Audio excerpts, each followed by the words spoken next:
Expert. We bring in local professionals to discuss a variety of topics and answer your questions. And today we're joined by J.J. Frederickson. She is a certified life coach and trainer with the Fearless Living Institute. I like the name of that. Me too. So as you know, money can be a major source of stress in people's lives and can impact their moods and relationships. And many people have arbitrary rules and obligations in their households when it comes to money.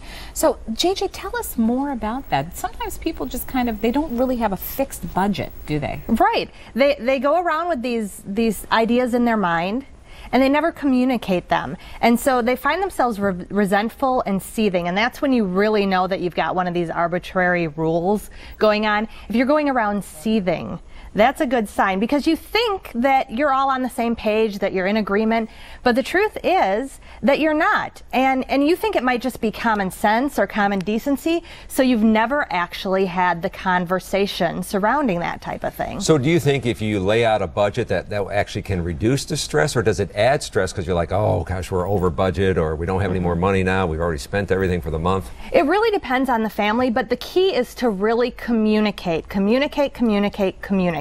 So you're going to get together, not using your caveman brain, because that would look like, let's say for instance, your spouse has a Starbucks habit, right? Mm-hmm. And you think maybe you should be saving money for the windows, for the house, new windows. And so you set up this time to actually have a discussion, and not going in there going, what's wrong with you? You're spending so much money at Starbucks, and here we need windows.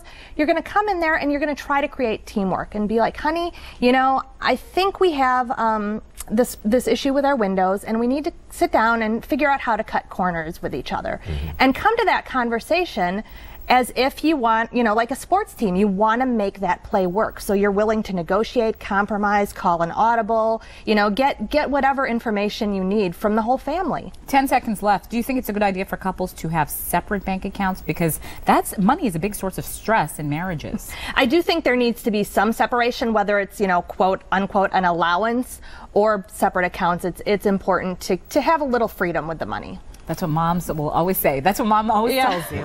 Thanks, JJ. Good advice. Good advice. Well, thanks to JJ Frederickson for joining us. And if you have a question for JJ, you can email it to the Ask the Expert at today'stmj4.com or call the phone number on your screen. We're going to be right back after the break.